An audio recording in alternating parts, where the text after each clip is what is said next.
नमस्कार दोस्तों, स्वागत है आपका हमारे इस वीडियो में। आज के इस वीडियो में जानेंगे साइकोलॉजी का पेपर नंबर 84, जो पेपर रहेगा फर्स्ट ग्रेड भर्ती परीक्षा 2015 का कॉमर्स विषय का। और अगर आप साइकोलॉजी के सभी पुराने पेपरों के वीडियो एक जगह देखना चाहते हो तो इस चैनल पे प्लेलिस्ट बनाई हुई है, जिसमें आज तक हुए सभी पेपर के वीडियो मिल जाएंगे। प्लेलिस्ट का लिंक वीडियो के डिस्क्रिप्शन में है। तो दोस्तों, पहला क्वेश्चन जो इस प्रकार से है, शारीरिक, मानसिक एवं व्यक्तित्व विकासों की मूल आधारशिला किस काल में रखी जाती है? तो बाल्यावस्था में। ऑप्शन नंबर 3 सही रहेगा। जीन पियाजे के संज्ञानात्मक विकास की अवस्थाओं में निम्नलिखित में से कौन सा सम्मिलित है? तो औपचारिक क्रियात्मक अवस्था, संवेदगामी क्रियात्मक अवस्था, मूर्त क्रियात्मक अवस्था, उपयुक्त सभी। तो इसका सही आंसर ऑप्शन नंबर 4 रहेगा, उपयुक्त सभी। यह कथन है कि एक उत्तेजित प्रतिमान जो एक प्रतिक्रिया के समय क्रियाशील है, यदि वह दोबारा होगा तो उस प्रतिक्रिया को उत्पादित करने की प्रवृत्ति रखेगा। निम्न में से किस सीखने के सिद्धांत को इंगित करता है? तो गुथरी का प्रतिस्थापन का सिद्धांत। ऑप्शन नंबर 2 सही रहेगा। शिक्षण अधिगम में मनोविज्ञान के महत्व के संबंध में निम्नलिखित में से कौन सा कथन सही है? शिक्षार्थी को जानने में सहायक है, शिक्षक को स्वयं को जानने में सहायक है, प्रभावी अधिगम प्रक्रिया में सहायक है, शिक्षक की व्यावसायिक बुद्धि में सहायक है। तो ये चारों ही कूट सही है। तो इसका सही आंसर ऑप्शन नंबर 4 रहेगा। आशुबेल के अनुसार किस प्रकार को सीखने में समस्या का समाधान निहित होता है? तो खोजपूर्ण सीखना। ऑप्शन नंबर 3 सही रहेगा।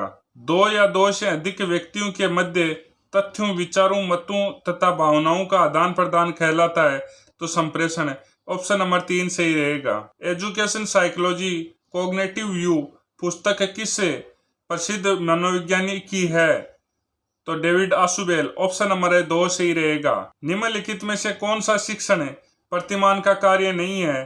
तो पाठ्यक्रम रूपरेखा बनाना, अनुदेशनात्मक सामग्री का विकास एवं चयन, शिक्षण अधिगम परिस्थितियों में शिक्षक की क्रिया का निर्देश, सामाजिक कौशलों का चयन। तो इसका सही आंसर ऑप्शन नंबर 4 रहेगा, सामाजिक कौशलों का चयन। निम्नलिखित में से कौन सी कंप्यूटर सहायक अधिगम की विशेषता नहीं है? तो कंप्यूटर यंत्र एवं शिक्षार्थी के मध्य सौदेश्य अंतःक्रिया होती है। व्यक्तिगत शिक्षार्थी की सहायता के लिए वांछित अनुदेशनात्मक उद्देश्यों को स्वयं की योग्यता से प्राप्त करना, श्रेष्ठ चिंतन यू रचनाओं का विकास। नीचे दिए गए कोड से सही उत्तर का चयन कीजिए। तो इसमें केवल 4 नंबर है, वो सही नहीं है। निम्नलिखित में से कौन सा कथन मानसिक स्वास्थ्य के विषय में सत्य नहीं है? तो व्यक्तित्व की पूर्ण तथा संतुलित क्रियाशीलता, प्रक्षेपण एवं प्रतिक्रिया निर्माण की प्रक्रिया, तनाव, अंतर्द्वंद्व एवं हताशा को कम करना, जीवन की वास्तविकताओं को स्वीकार करने एवं सामना करने की योग्यता। तो इसका सही आंसर ऑप्शन नंबर 2 रहेगा।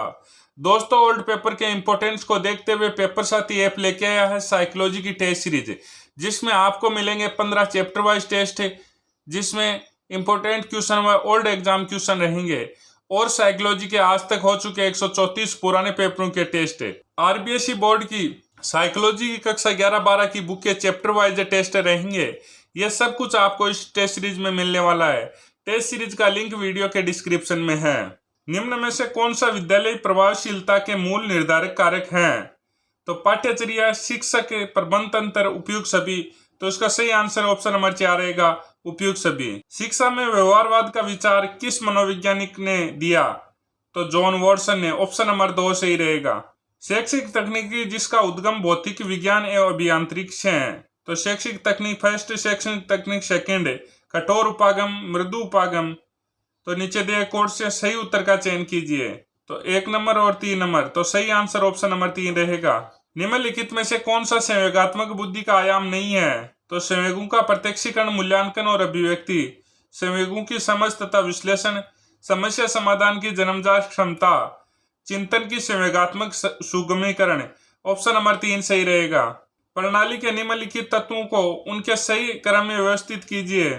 तो निवेश, प्रक्रिया, और उसके बाद उत्पाद, और उसके बाद पर्यावरणीय संदर्भ। तो इसका सही आंसर ऑप्शन नंबर 4 रहेगा।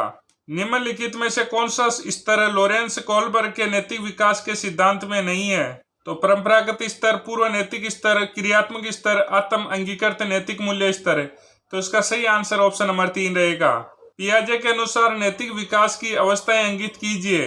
तो संक्रमण अवस्था, संकल्पना अधिगम अवस्था, रचनात्मक अवस्था, आत्म केंद्रीयता अवस्था। नीचे दिए गए कोर्स में सही उत्तर का चयन कीजिए। तो ए और डी, पहला और चौथा यह सही है, तो इसका सही आंसर ऑप्शन नंबर 3 रहेगा। निर्मितवाद सीखने के सिद्धांतों के विषय में निम्नलिखित में से कौन सत्य नहीं है? तो संपूर्ण प्रक्रिया में शिक्षक की भूमिका सर्वाधिक महत्वपूर्ण होती है, ऑप्शन नंबर 3 सही रहेगा। अगला क्वेश्चन डिलीट। निम्नलिखित में से कौन सा कथन शिक्षण में शिक्षण अधिगम सामग्री की उपादेयता से संबंधित नहीं है?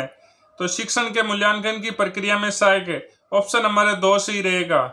शिक्षक प्रभावी अनुदेशन प्रदान करने हेतु जिन स्रोतों का प्रयोग करता है उन्हें कहते हैं तो शिक्षण सामग्री, ऑप्शन नंबर 1 सही रहेगा। निम्नलिखित में से कौन सा खोज प्रशिक्षण प्रतिमान का चरण नहीं है? तो पद्धतों का एकत्रीकरण सत्यापन, पद्धत चयन उपागम, पद्धतों का एकत्रीकरण प्रयोगीकरण, स्पष्टीकरण का निर्माण। तो नीचे दिए गए कोड सही उत्तर का चयन कीजिए। कोड नंबर 2 सही रहेगा और ऑप्शन नंबर 3 सही रहेगा। नैतिक विकास की सामाजिक ठेका निर्धारण अवस्था संबंधित है तो कोलबर्ग से, ऑप्शन नंबर 3 सही रहेगा। तनाव को घटाने एवं समायोजन की प्रत्यक्ष विधियां है तो दूसरे लक्ष्यों का प्रतिस्थापन, बाधाओं को हटाना, उदात्तीकरण अथवा शोधन, दूसरा मार्ग खोजना। नीचे दिए गए कोर्स में सही उत्तर का चयन कीजिए। तो ए, बी और डी, तो इसका सही आंसर ऑप्शन नंबर 1 रहेगा। सरकारी अधिगम के तत्वों को अंकित कीजिए। तो आमने सामने की अंतःक्रिया, समूह कार्य, व्यक्तिगत जवाबदेही, संज्ञानात्मक अधिगम है। तो कूड़ सही रहेगा, ए नंबर, बी नंबर और सी नंबर। तो इसका सही आंसर ऑप्शन नंबर 4 रहेगा।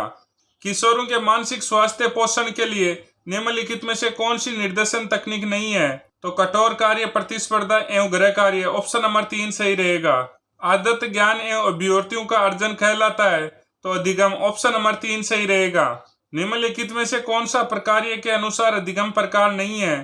तो कल्पनाशील अधिगम, संज्ञानात्मक अधिगम, निपुणता द्वारा अधिगम, अभिवर्त्यात्मक अधिगम। तो इसका सही आंसर ऑप्शन नंबर 1 रहेगा। निम्नलिखित में से कौन सा शिक्षण का चरण नहीं है? तो शिक्षक, माता पिता, पाठ्यचर्या, विद्यार्थी। तो इसका सही आंसर ऑप्शन नंबर 2 रहेगा। शिक्षक के लिए श्रेष्ठ संप्रेषण कौशल क्यों महत्वपूर्ण है? तो प्रभावी शिक्षण अधिगम प्रक्रिया के लिए, अभिभावकों से अच्छे संबंध स्थापित करने के लिए, व्यक्तिगत या समूह के शिक्षण के लिए, उसके स्वयं की संतुष्टि के लिए। नीचे दिए गए कोर्स में सही उत्तर का चयन कीजिए। तो ये चारों ही सही है, तो इसका सही आंसर ऑप्शन नंबर 4 रहेगा। दोस्तों, अगर आप राजस्थान की किसी भी भर्ती की तैयारी कर रहे हैं और आपको चाहिए पुराने पेपर, तो आप पेपर साथी ऐप का सहारा ले सकते हैं। जय हिंद, जय भारत।